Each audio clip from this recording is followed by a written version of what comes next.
IPSIS. Thank you so much, IPSIS, for inviting me to be a speaker for IJS. This is Mina. So my name is Nur Emily Abdul Rashid. So I'm from College of Engineering, Electrical. However, right now I am attached to Microwave Research Institute, one of the research institute under Center of Excellence in UiTM. All right. So without further ado, let me just start our presentation. So first thing first, what is research proposal? As you know that in few months, I think for your batch, you will have to submit or to sit for the what we call as defend research proposal, whereby during this time you have to submit a proposal to tell the panel what are you going to do for your master or for your PhD. So basically, what is research proposal? Research proposal is a blueprint of future activities of your project. So you want people to know what are you going to do within this stipulated time.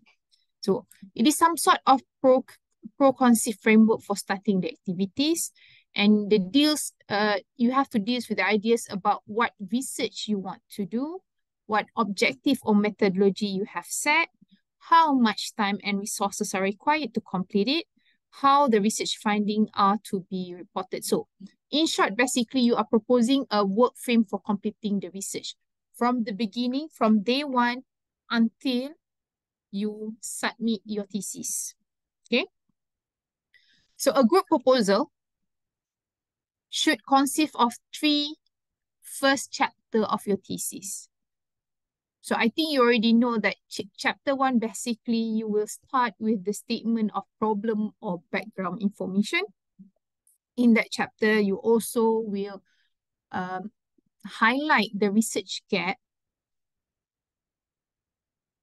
from the literature that you have read, or from whatever thing that you have finding through your research. And then from there, you will come out or list with all these objective and also other things. And then in chapter 2 of your thesis, basically you will review all the literature, all the papers, all the journals, books, or any finding that you have. And the third one will be the research methodology. So these are the 3 important chapters of the thesis and should be in your proposal. I can assure you that in the proposal, it is not as detailed as what you are going to write in your thesis, but at least you cover these 3 chapters. Okay. The purpose of the research proposal is to make the reader to understand what are you going to do, the rationale of the project, objective of the project, and at the same time, you have to tell the reader how do you design your research, or in simply word, this is your research methodology part. How to write a research proposal. Generally, a research proposal should contain all the key elements involved in the research process and include sufficient information for the reader to evaluate the proposed study. So regardless of what research or methodology you choose, our research proposal must address the following question. The first one, what you plan to accomplish. So basically, this is your objective. And then what you want to do it and how are you going to do it. This is, you have to cover it in your research methodology. So I will go into detail all these things. So research proposal layout, basically, you should have the first thing, you should have a title. And then you have to come up with the abstract. Abstract is like a summary to your research proposal. And then you include the introduction, followed by literature review. You should come up with the methodology, expected result, conclusion. Of course, you should have some references. And also you have to schedule what you are going to do throughout your study. Now, let's have a look at one by one. The first one is the title. So the title should be concise and descriptive. What does it mean by concise and descriptive? The title should have a functional relationship, but such title clearly indicate the independent and dependent variable. So it should be informative, but also catchy.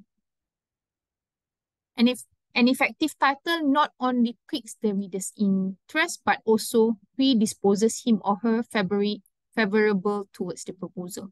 So basically, in your title, you should have the problem, how to solve it, and why you want to solve it.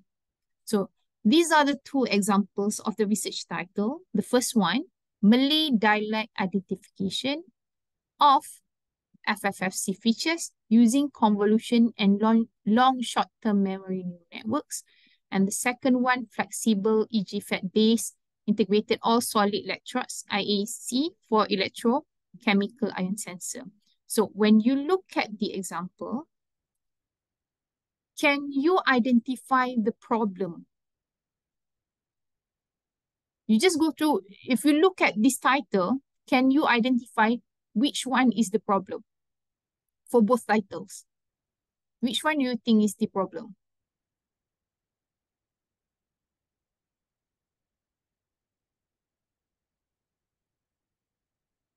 Anyone?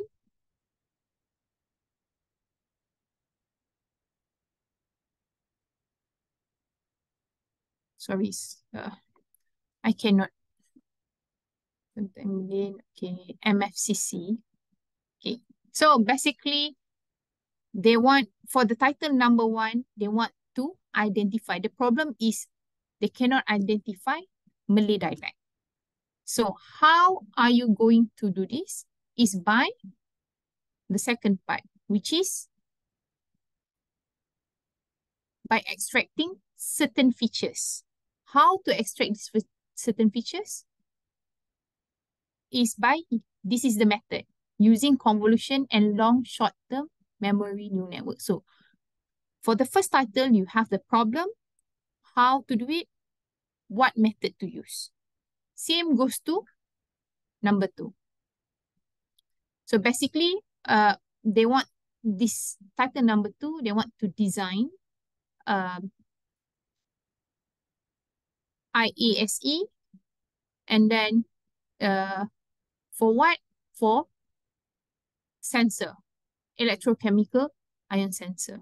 So in your whatever area that you are going to do, or research that you're going to focus to, you have to make sure that in your title, you should have the problem. What are you going to do? And what method are you going to use? All right. Now, let's move to the next one. Abstract. So normally, if you look at any journals or any conference paper, so in order for you to understand or what is the paper is all about, you might want to read the summary, because in the summary it should have some information inside. So summary or abstracts only is a short description which is around 300 words. So the abstract should include research question, or the first one should generally describe what is the problem, and then it should include research question, the rationale of the study, the hypothesis and methods, and also what is the findings. That is the abstract for thesis and also your proposal. So if your proposal, you are going, what are the problems that you're going to do? What are the aims of your research paper? What kind of methods are you going to use? And what are the expecting results? Because you don't have any finding yet. But if, let's say, in the thesis, you have to put the findings and also the future works. Same goes to when you write a paper or a journal. Okay?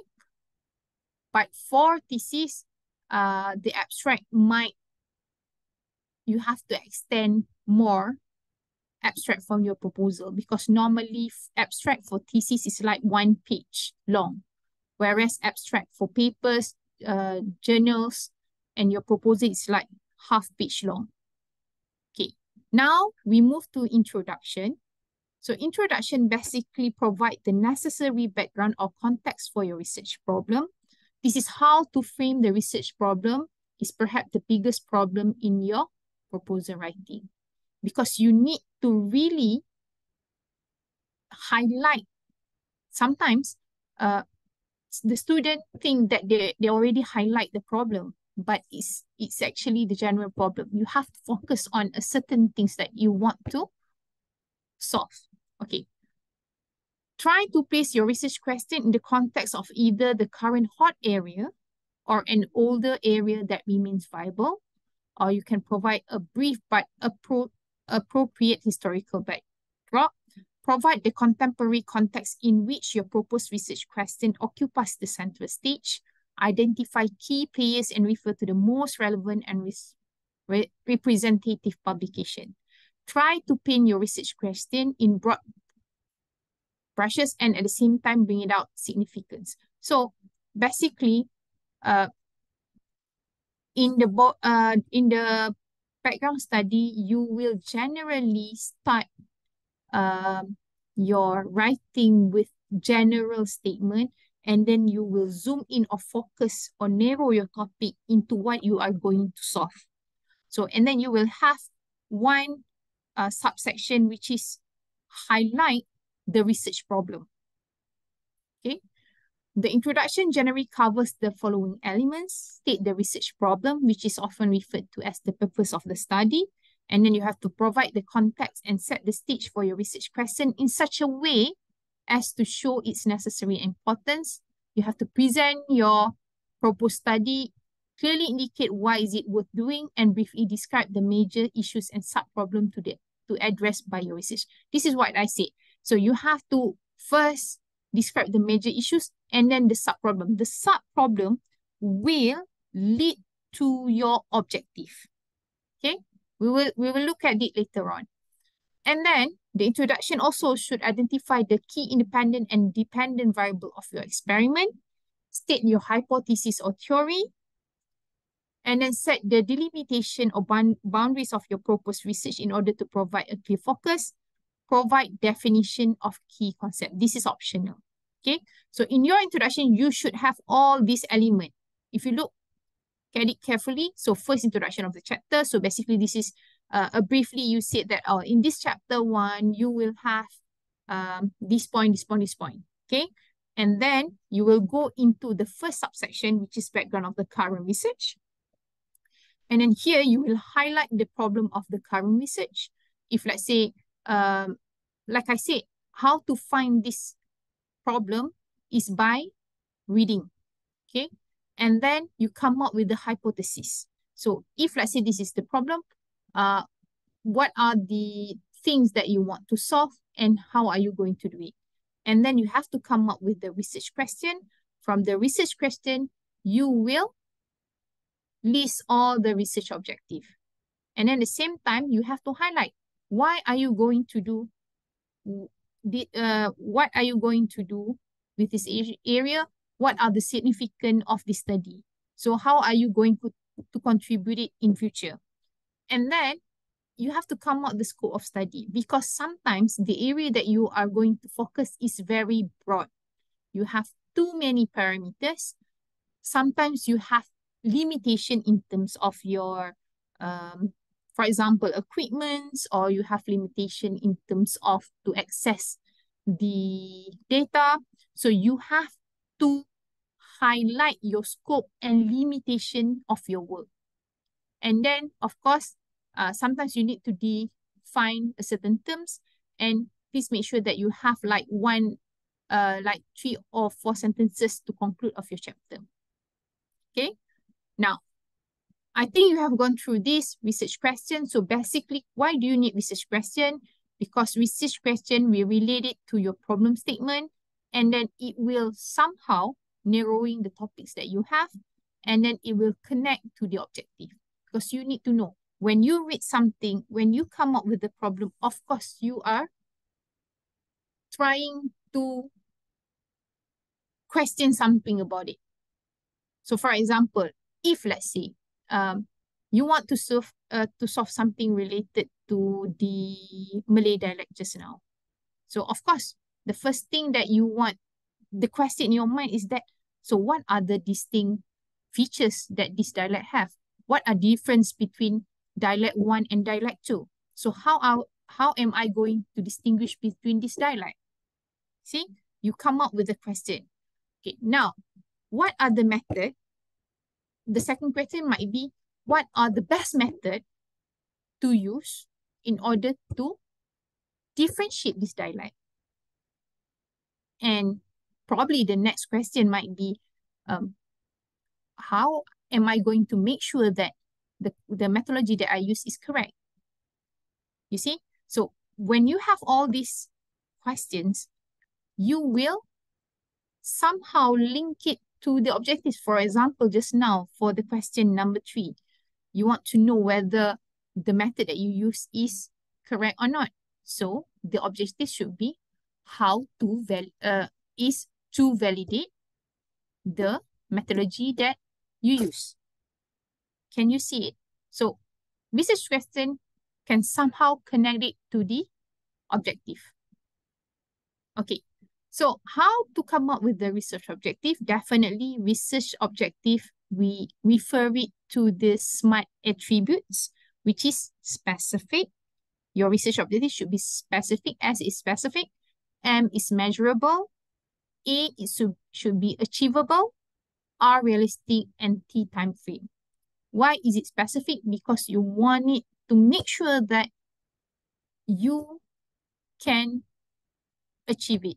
You need to know that, okay, like I said just now, maybe you have some limitation. So you have a scope of work. So you have to be specific that you are going to focus only on these things rather than other things, or else your research will be very broad. And then your objective should be measurable. Why measurable? Because can you say that you want to define something? When you want to define something, it's very, it's not measurable. Definition can be very subjective to everyone. But if let's say you, for example, to measure. So to measure, you know that there are ways for you to measure certain things, or measuring by doing experiment or by calculating something. Okay. And it must be achievable. When you talk about achievable, definitely achievable means that you can fulfill the objective that you list. And also it must be realistic. Some people, they are aiming something which is not realistic, which probably can, some people, they want to aim for solving the world problem, which is we cannot do that. Okay, so we might be able to solve only 1/4 of the problem, but not the whole problem in that short time frame. And of course, time frame is very important because for master, you have only 2 years. And for PhD, you have 3 years. Trust me, you want to finish it as soon as possible. So you have to really plan your research. And your objective should be within this SMART attribute because you want to finish everything in a short time. Okay. Framing research objective, the objective should be stated using action verbs. Definitely, because it should be measurable. So there are certain action verbs that can be used. For example, to investigate, to explore, to ascertain, to compare, to determine. This depends on what is your research, what is your problem statement, and also your research question. So basically, when you have 3 sub-research problems, you will have 3 different questions and you will have 3 different objectives. Okay. Now, this is the example of research objective. I give you 5 minutes to read the problem statement and to read the objective. And from here, I would like to know what is your opinion about the objective. Can you do that? 5 minutes.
Okay, can anyone share your opinion regarding the objective? Hello, doctor. Yes. This is what I managed to identify, right? From the primary objective, right, it's stated specifically to design and implement the CNN and LSTM network for Malay language dialect classification, right? So Okay. actually, when our main goal is we try to stick it as what we call to make it as generally as possible lah, Mm-hmm. before we can niche it down to what's method to. So I think to CNN and LSTM too, it doesn't need to be mentioned. This is my own opinion. If correct me if I'm wrong. And then the for every set of objective specific the goals to achieve the primary objective, uh it is too specific, it is too niche down. But usually at the objective level, we try to broaden it up before we to jump into that apa kata, what you call it, into specific. I think that's my opinion. Thank you. All right. Thank you so much. Anyone else to give their opinion?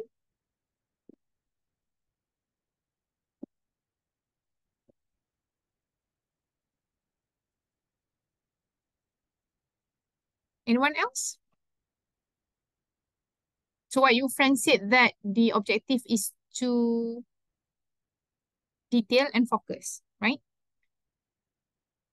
Yes. Okay. So how about other people? I mean, do you think that it's measurable? Do you think that this student able to complete everything within the stipulated time? Does it follow the SMART attributes?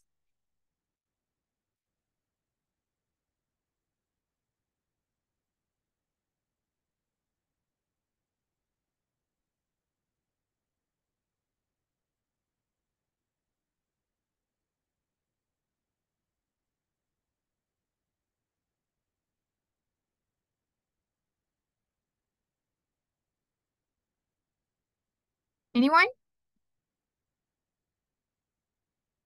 Do you think that the objective number one to perform is the right verbs? Is it measurable? Uh, okay, doctor. Yes. It's me, Saleh. Basically, CNN and LSTM is what? Is it a some kind of measurement or tools to measure, or is it like software or what? It's one of the artificial intelligence methods. Okay, so I think like my opinion is that maybe on use only one software is enough. Why we need to do both CNN and LSTM? Okay, that is my first comment. And then to perform, actually, well, it's a different maybe school of thought or what not. But to perform, I think it's quite vague. You mean that it's not, it can't be measured? In term of wording lah, basically. Okay, I think that's all. all right. Any other opinion? Hello. Yes. So, I think the proposed statement is quite incomplete because it does not mention anything about MFCC, CNN, or LSTM. So that's my opinion. Okay. All right. Mm. Other than that, tak tahu. So, Objective, do you think the objective is okay or need to be improved?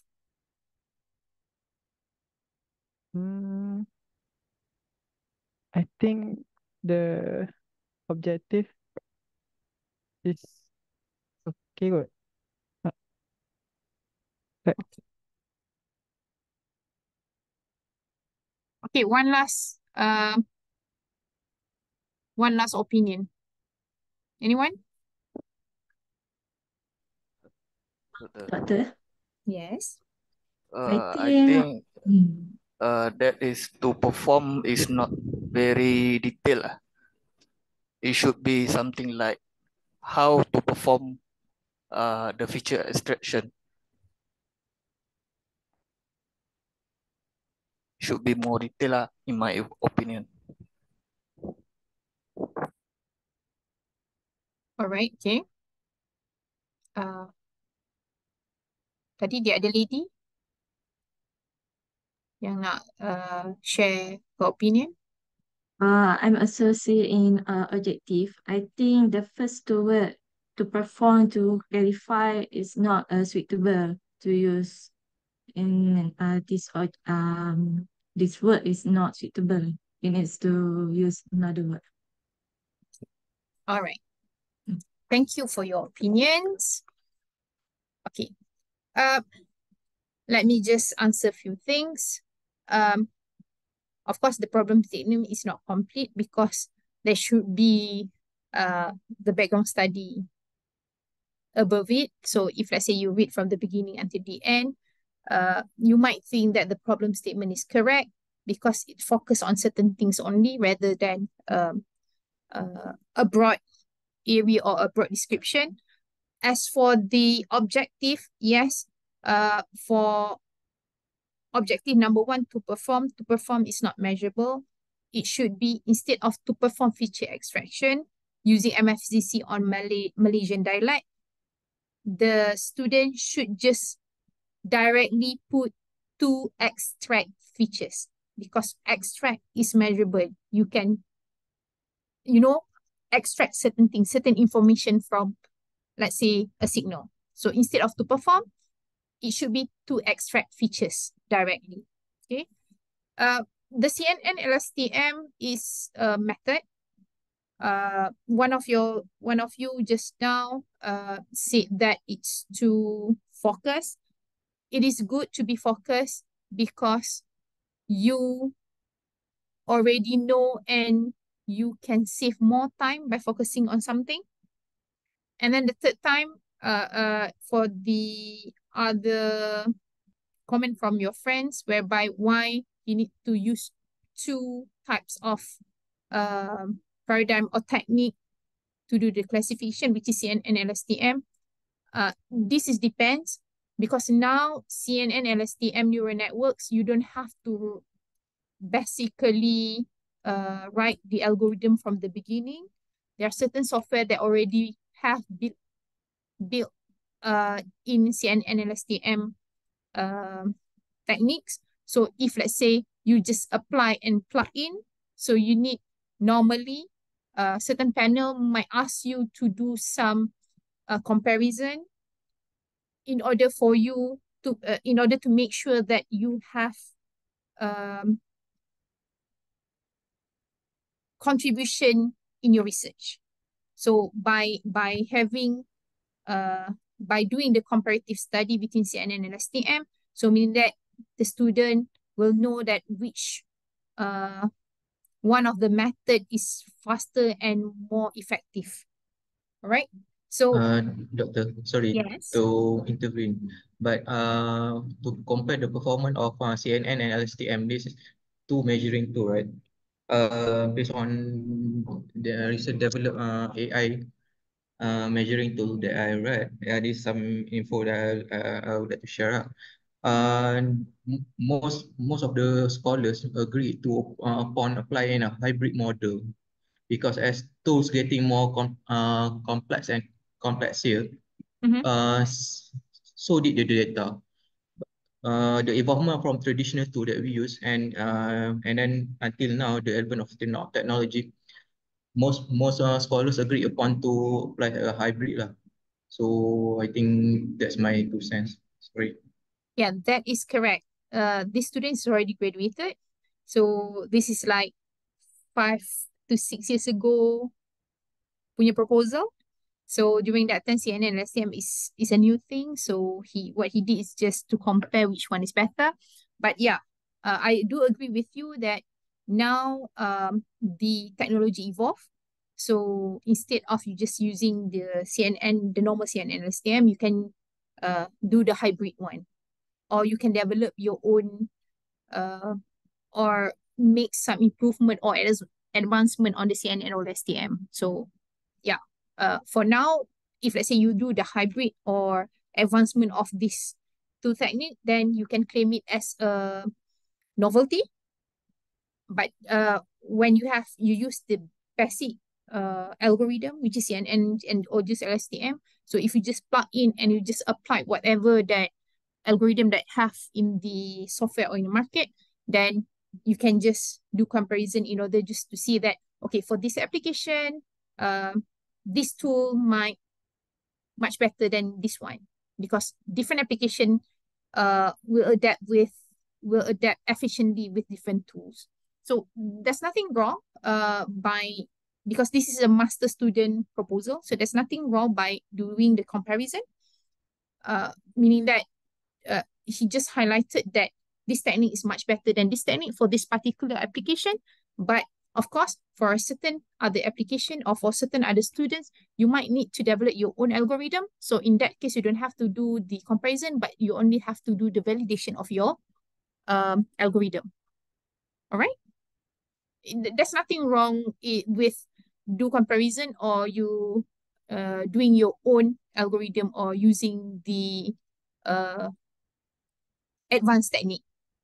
Okay, but however, you have to, regardless, whatever the objective that you have to make sure that, like I said, follow the attributes, SMART attributes, and at the same time, you have to convince your panel that why are you using this? Why are you focusing on this objective, or you listing this objective? And will you be able to, like I said, to achieve or to finish everything up within the time frame? All right. Okay. Now, anyway, thank you for the opinion and also your thoughts. Now let's move to the next part, which is, hold on. Okay, this is the scope and limitation. Like I said, the scope and limitation is very important because this will give your panel some ideas. What are you going to focus on, and what, because some panel, they might question you that instead of you focusing on this, for example, these 2-3 parameters, why not you add more, because this is what needs in the, for example, industry or the area application that you involved with. But again, like I said, you cannot do everything in a short period of time, especially those who are doing masters. And those who are under scholarship, you have very restrict time to finish everything. So this is where it is important for you to highlight to your panel that this is limitation that you have, and this is the scope that you have. For example, if you're doing something related to telecommunication engineering, so you have a very broad frequencies. So for example, you are designing some hardware, for example, filters or antennas. So in order for you to design this antenna, you need to focus on certain frequency. Like I said, okay, so an example again is Wi-Fi signal. So you know that Wi-Fi signal, you have 2.4 gig and also 5.2 gigs. So some people, they are going to design a broad frequency antenna, or some people, they're focusing on just one particular frequency. So some panel, they said that, oh, it is good for you to focus on a broad area or broad frequency. So you have to defend in the scope limitation that you say that, okay, you are focusing only for this frequency because of what? That because of what, you need to justify. So the justification is based on probably the limitation in terms of hardware that you're using, material that you're using, or you have to put some boundaries to it. For example, that this is the allowable frequency by a certain authority. So you have to justify it in your proposal. Okay, so scope orientation must be based on the features, the function, deliverables, constraint outputs, and also the boundaries. Okay, now that is all for chapter 1. So now, like I said, we have 2 chapters, right? So chapter 2, which is literature review. I will not go through this literature review, how to write it, or how to how detailed you need to do to write in your literature review.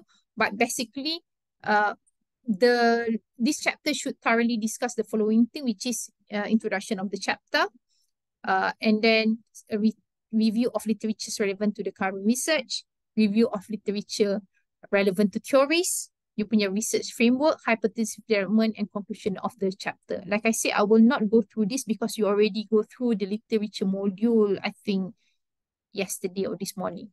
Okay. In chapter 3, again, this is the research methodology. So how to write this is the research methodology should reflect back your objective. Whatever that you design in your research methodology, you have to make sure that you can achieve your objective tadi. Okay, so in research methodology, you should have the introduction of the chapter, and then you should have the research design, research methodology itself, research instrument, development process or testing process, and conclusion of the chapter. in research methodology, everything should be detailed. For example, what parameter are you going to use? You have to list down all these parameters. And then, if let's say you are using a certain material to, let's say you want to design an antenna. So antenna, to design an antenna, not just design itself. So you have to choose different material. You have to choose parameter. You have to define this parameter frequency. What frequency do you want? What do you want to achieve? What is the gain? What is the aim? So each and every single thing that you write must be in detail. If you are involved with experiment, so the experiment should be detailed. For example, if you want to measure a certain thing, so you have to define, okay, these are the distances that you are going to choose. For example, the distance should be 1 meter with the gap of 5 centimeter each, for example. Okay, so now, let's say you have a solution and you want to measure different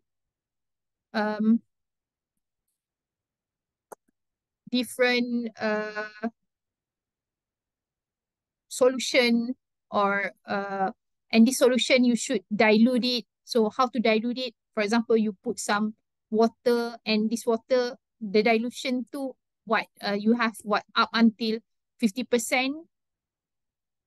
So you have to define each and every single thing as detailed as possible.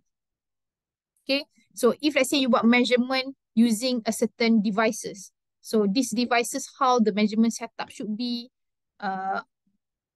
If you want to use different sample, what are the samples that you should use? The condition of the sample, for example, the temperature of the sample.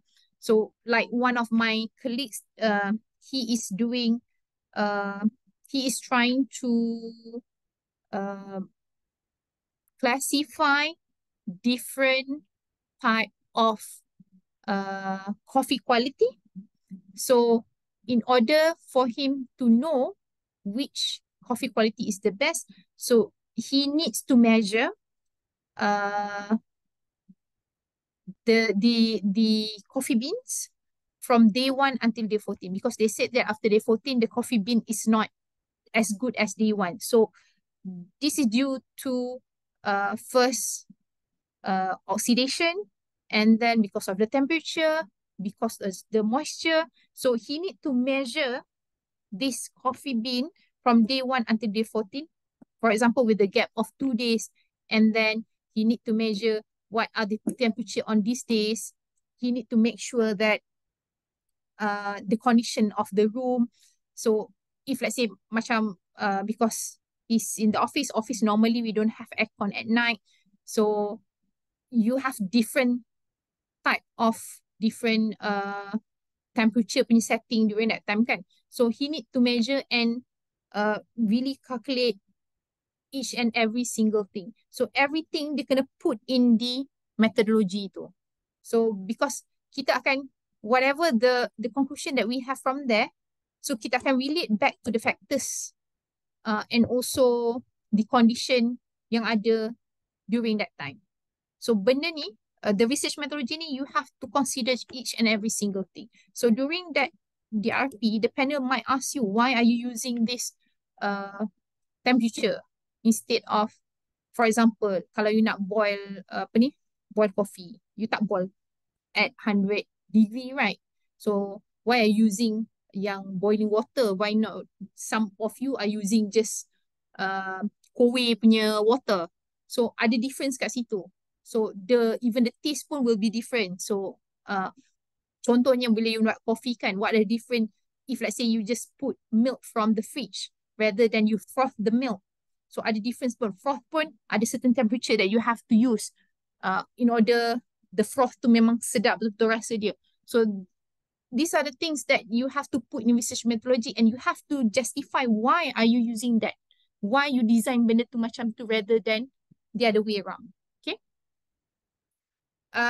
So some people, they put this what we call a summary of research methodology, whereby it links from the problem statement to the objective, methodology, and outcome. So that sometimes some people, they might have this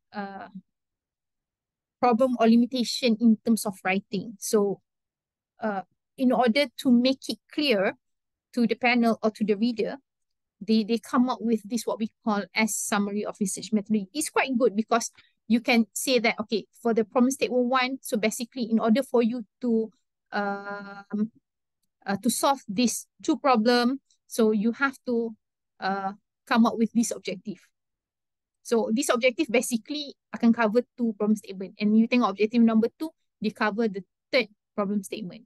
And how to achieve the objective? So this methodology 1 and 2, so basically they design the methodology 2 only to solve or to achieve the objective 1. And from there, you can see what are the outputs from each stage.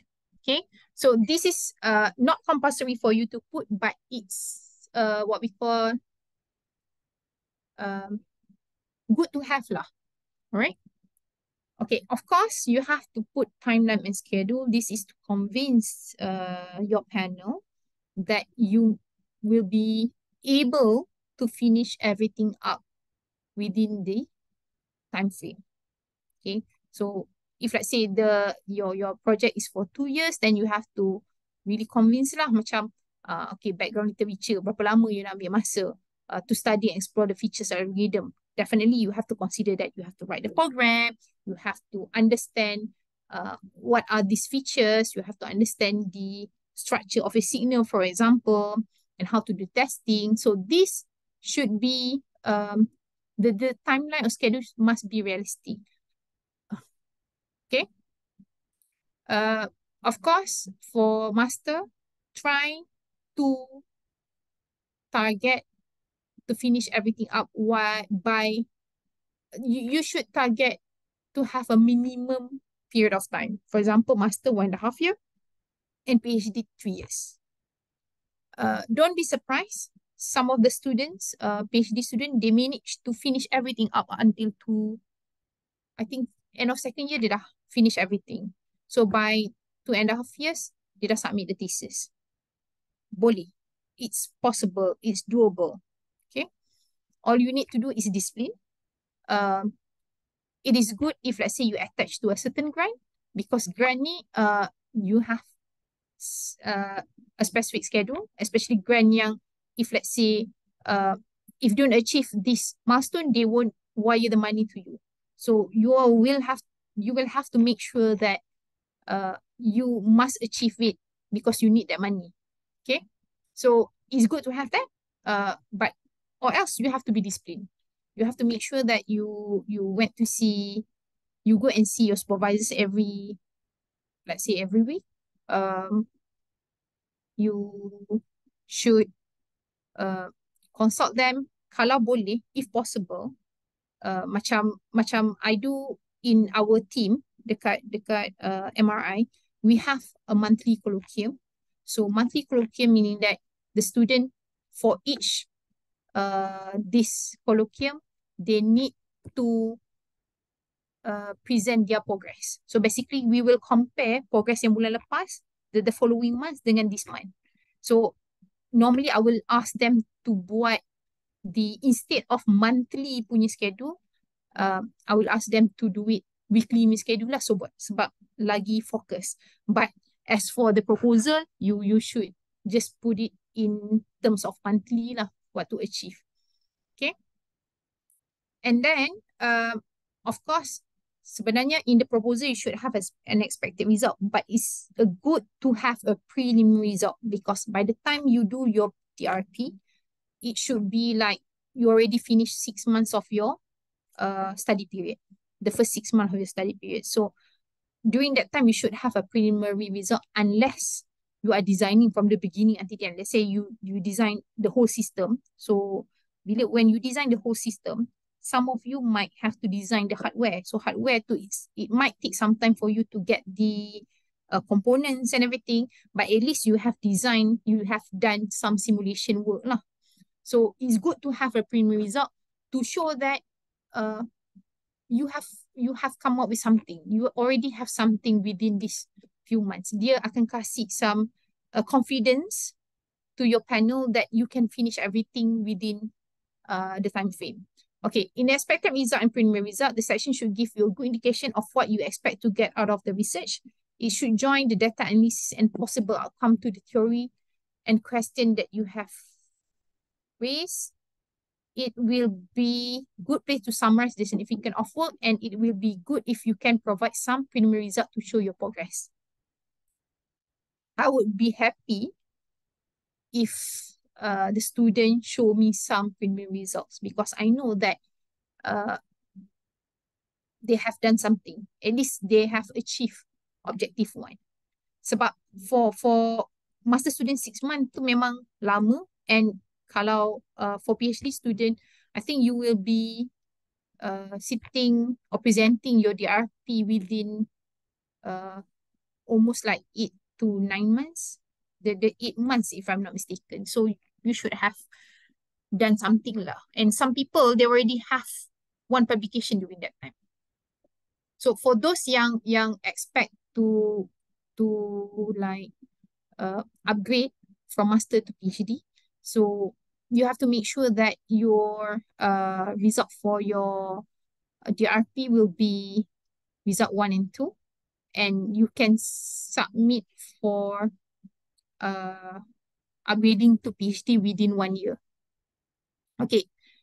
At the end of the proposal, you should have a conclusion. So conclusion, basically you restate your research topic back. Your first step when writing conclusion should be restate your research topic lah. And then you restate the proposal, summarize the main point of your research, connect the significance or result of the main points, and you have to conclude your thoughts.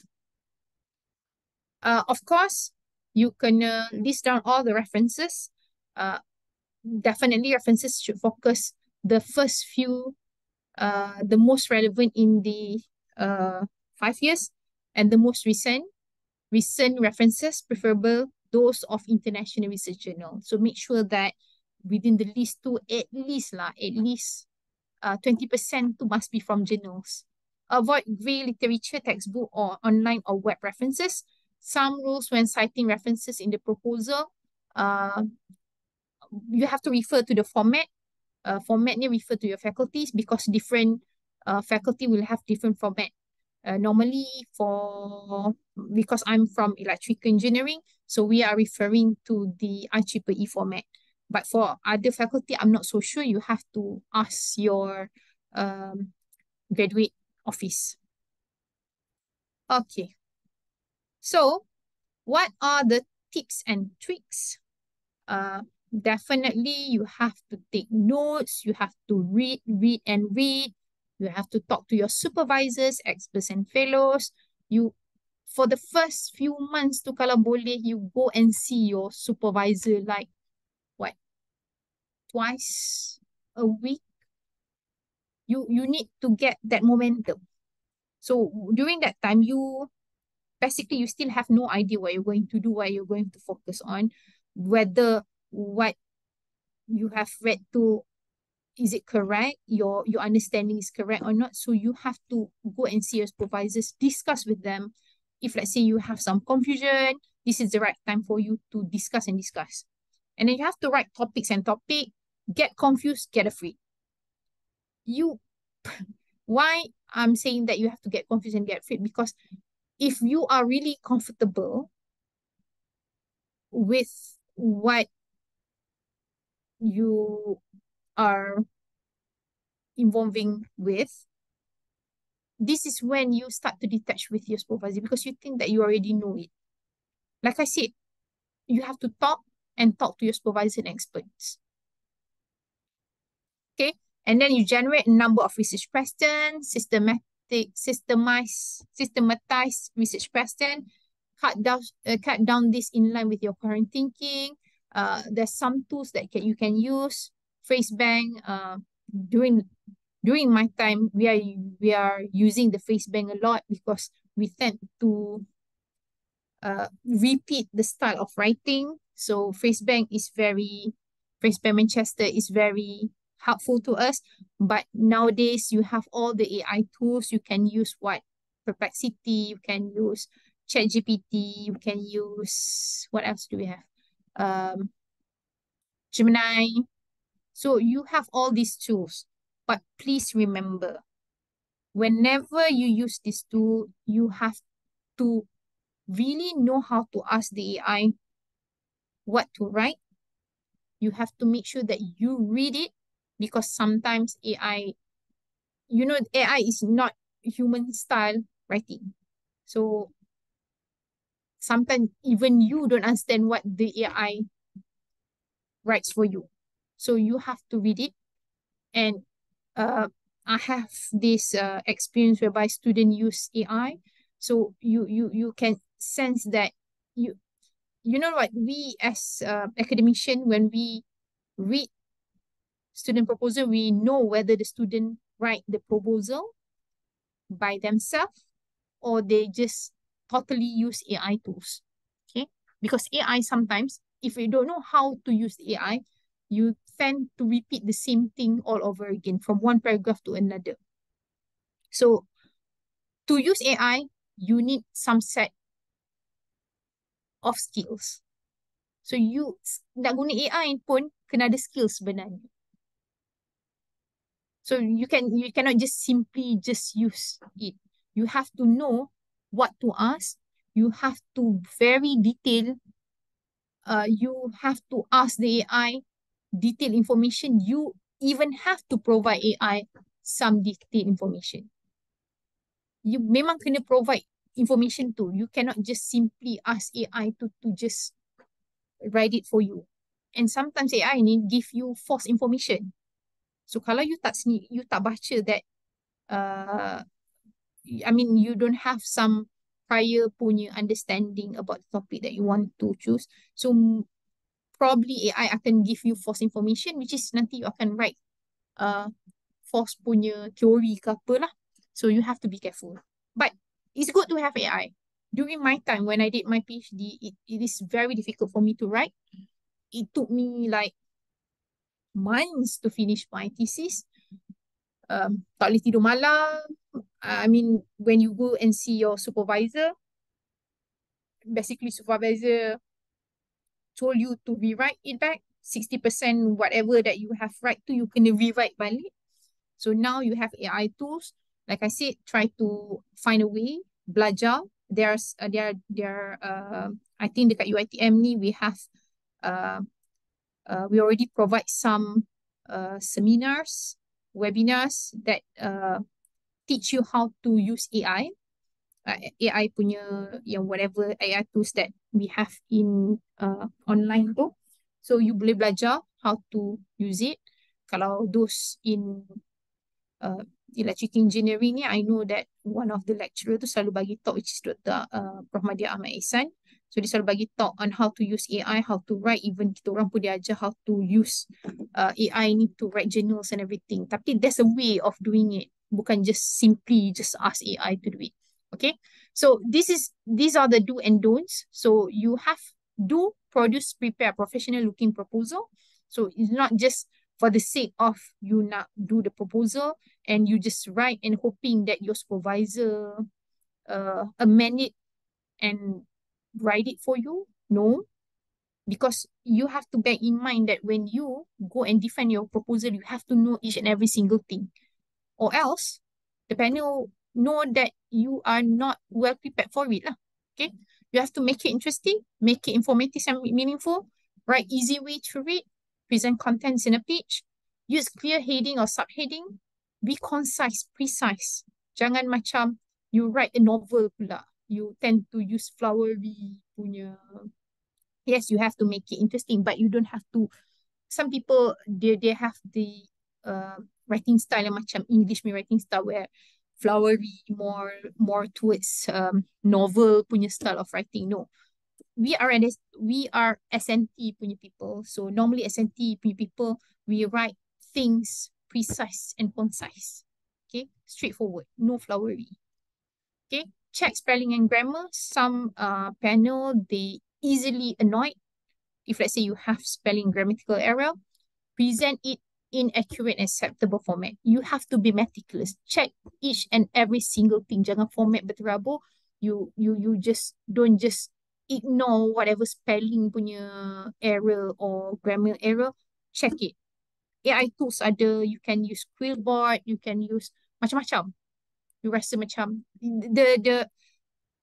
my advice is that if let's say you write something, you ask your friend to read it. If your friend can understand it, insyaAllah other people can understand it lah. Okay. But kalau macam you give people yang memang have no idea about your area to read it and they cannot understand it, definitely lah yang technical tak boleh understand. But if let's say they from there you boleh manage to catch what is the problem, what is the objective and everything. So meaning that you on the safe side lah. You present your proposal in a good manner. Okay. Please do not use a difficult word unimpressive to the reader or supervisor, or you use too complex jargon. Don't, because sometimes this is what I told you earlier, when you use AI, sometimes AI use terlalu fancy words which you pun tak faham, and other people pun you must bear in mind that we are not first language. Kita bukan English, okay? So yes, some people memang lucky enough to be born memang English dia superb, but not everyone. So there are certain fancy words yang kita pun tak faham. Okay, kalau you tak faham, definitely orang lain pun tak tentu boleh faham, okay? Okay, so common mistake to avoid when writing a proposal: submitting lengthy proposal. So my advice is around 20 to 30 pages je. Ada orang submit the proposal up until 50 pages, which is, I think, is too lengthy and too much. In that you dah terlalu cerita, terlalu merapu, tak fokus. Again, like I said, we are SNT, so we should be precise and concise. Okay, covering too much research ground. So be focused. Kalau boleh macam background study tu should have like 5 to 6 paragraph je. So you terus focus and focus. No citing major works in literature review. You should know the key player of in your research area. You should know what are the literature review or papers yang memang very give impact to your area. Too much focus on minor issues, yet very few details on major issues. Inability to frame a persuasive and coherent argument for the proposed study. Poor grammar and careless writing. So during the RP, we have 3 panels. So one is the chairperson, and then there are 2 panels appointed or suggested by your supervisors. So you have to discuss this very carefully with your supervisors. So supervisors, normally panel 1 and panel 2 is the expert in your area lah. So if you sometimes one from, because sometimes you punya area tu focusing on 2 things, so normally supervisor akan get 1 panel for this particular, let's say for electrical, and satu lagi maybe focus on the AI part, if let's say you're doing something like that lah. Okay, research proposal punya assessment. So basically you have 100 marks, but they divide on these 6 elements. So the first one, title, which is consists of 5%. So banyak tu 5% tu title yang very basically 1 sentence je kan. And then another 20% for the problem statement, which divide into 2, problem analysis 10% and justification and rationale 10%. And then for research objective and research question, another 20%. Literature review or conceptual work consists of 20%, which 10% for organization of bodies of language, and another 10% proposed research framework. And then another 20% for research methodology or research design, which consists of methods of data collection analysis, sampling design, procedures and techniques or experiment setup. And the last 15% is significance of the research. So ini will cover some part of chapter 1 and also the expected result. Okay. So the DRP result will be divided into 5 categories. So first category, which is the marks is in between 90 to 100. So this is basically accepted without any amendments. Meaning that tak payah buat apa-apa lah. After the DRP, you get the result, that's it. So meaning that you can just proceed whatever research that you have lah. And then category number 2, which is the mark is in between 80 to 89. So this is accepted with minimal amendments. The amendment must be verified by the main supervisor and submitted within 2 weeks from the date of DRP. Ataupun from the date of you get the results lah. Okay. Category 3, which is 70 to 79, accepted with minimal amendments. It's just that the amendment must be verified by DRP panels and within 1 month. Meaning that dekat sini, the work yang you kena amend tu will be more than category number 2 lah. Sebab ini 2 weeks, ni about 50% more than category number 2. Category number 4, 65 to 69, this is major amendments. So basically, student have to resubmit the amended proposal and represent to the DRP panel. You kena re-DRP lah. And it must be within 2 months from the date of DRP. And then category number 5, which is less than 65 marks. This basically the panel reject your proposal and you have to submit and present a new proposal. So ada difference between category 1 until category 5. Kita kalau boleh, we target to have this, the first 2 category lah. And especially those who are planning to convert from master to PhD, you target to have this 2 category or else nanti you tak boleh nak convert. Okay, so I think that's all from now. That is all from me for now. So if you need any help, you can just contact me, email me, or just contact me directly through WhatsApp. So yeah, we open the floor for Q&A. Sekejap ya. Let me see. Primary objective is not being answered by doing those 3 objectives. Attendance assessment apa ni.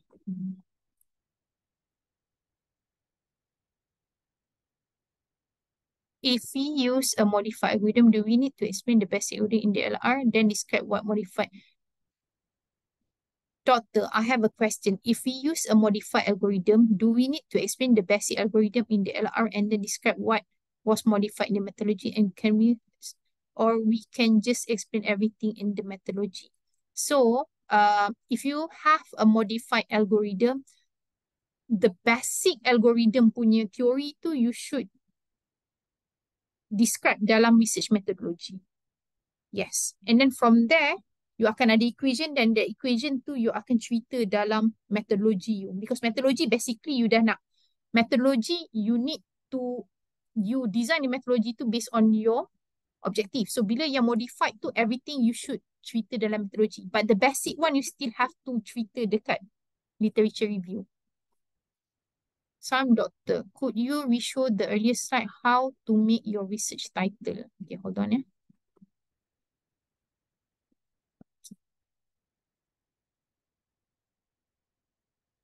Research title.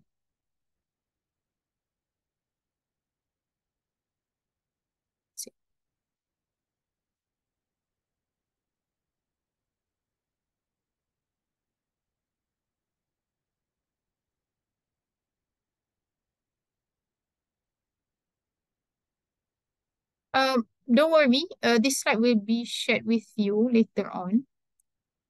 So any other question? Ada apa-apa nak?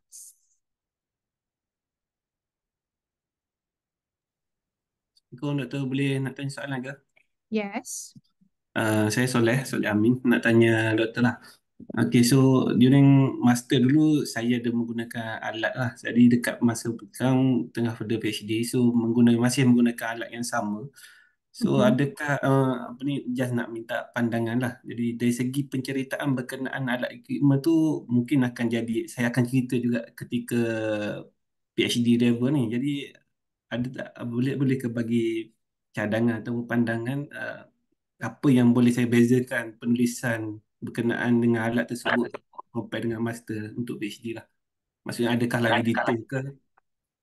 Masih Alat yang sama you guna, but is the measurement punya setup tu sama tak?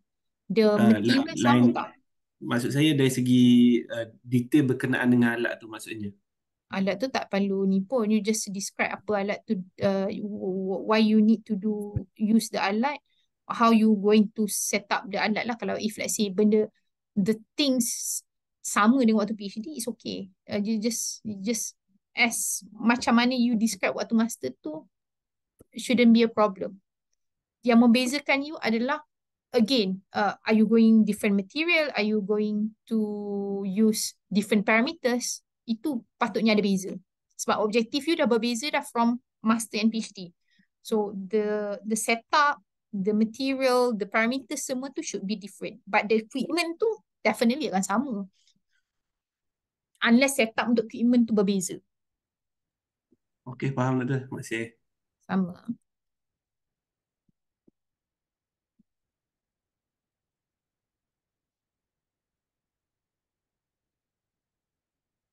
Assalamualaikum Doktor. Waalaikumsalam. Boleh, seperti yang saya tahu, setiap fakulti itu words untuk proposal adalah berbeza kan? Jumlah dia. Jumlah pages. Words. Words. Adalah berbeza kan? Boleh tak?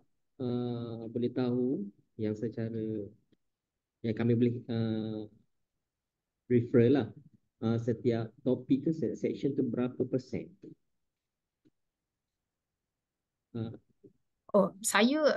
Kita orang at our faculty, kita tak ikut berapa banyak words. Sebab yang saya tahu lah kalau ada, sebab saya ada baca yang refer tu kan. Contohnya FSG macam 5,000. Minimum kan maksimum, saya dah lupa. Jadi nak tahu each body tu daripada 5,000 tu, contoh literature review berapa persen daripada 5,000 words, takut nanti lebih. I think shouldn't be a problem tu. It's entirely up to you pun. Tak ada sebab dia kata minimum of 5,000. Minimum atau maksimum, saya dah terlupa. Rasa macam maksimum. I don't think you will reach that 5,000 tu pun.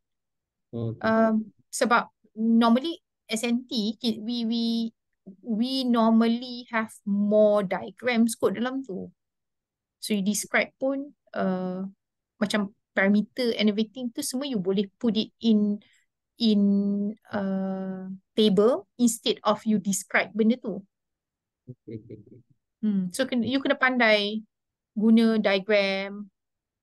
Nak make it interesting kan, kalau you just write je everything. Literature definitely you have to write lah. So literature tu mungkin banyak sikit lah. Tapi literature pun normally kalau macam my student dia buat dalam 5 pages je. Sebab I normally suggest them dalam normally proposal dalam 15 to 25 pages je. Bergantung lah, kalau masters dalam 15 tu pun dah enough. Tapi PhD banyak sikit lah, because PhD macam references kalau boleh you letak dalam 50 references. Macam tu. Okay, thank you Doktor. Alright.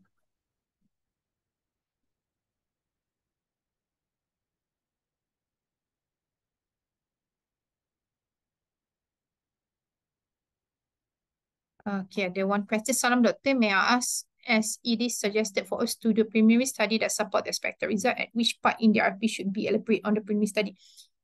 In the expected result, or dalam expected result tu, you can just list down what are the expected result and you can put your preliminary study inside preliminary punya result in there.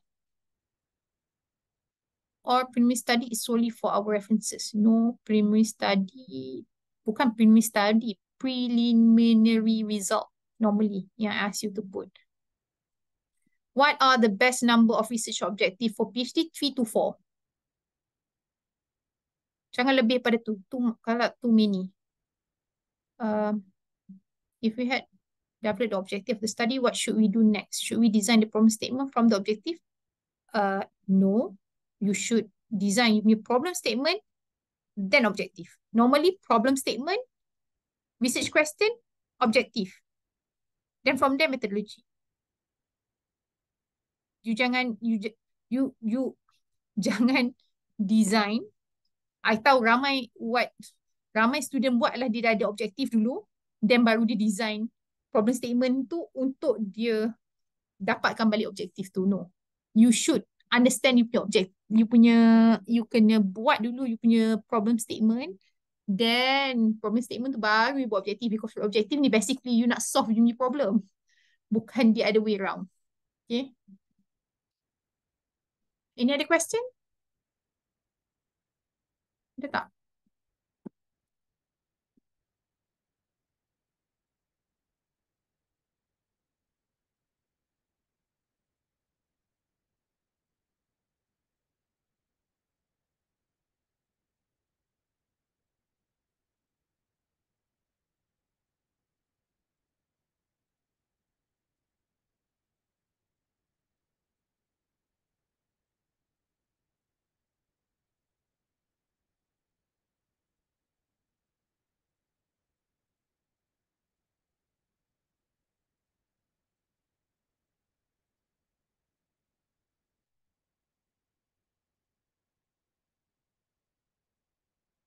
Okay, if you don't have any more question, again, you can contact me personally dekat my email, insyaAllah.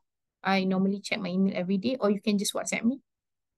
If you need help, if you need opinion regarding your proposal, just contact me. Okay? Doctor, just one last question. Yes.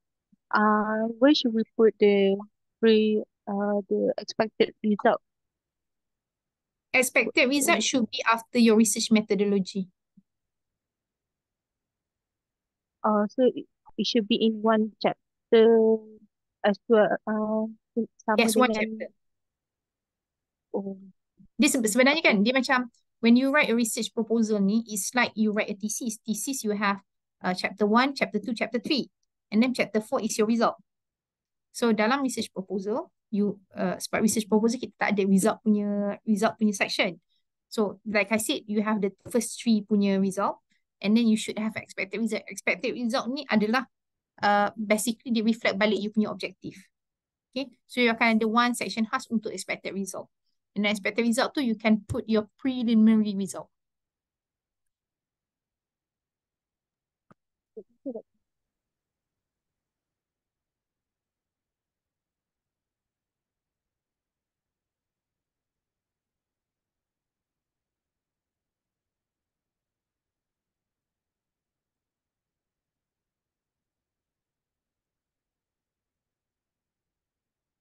Okay, if you don't have any more question, I wish you all the best for your DRP and for your study. Try to focus as much as you can. Seek for advice, seek for help if you stuck somewhere. Okay. The most important thing is that kenapa you need to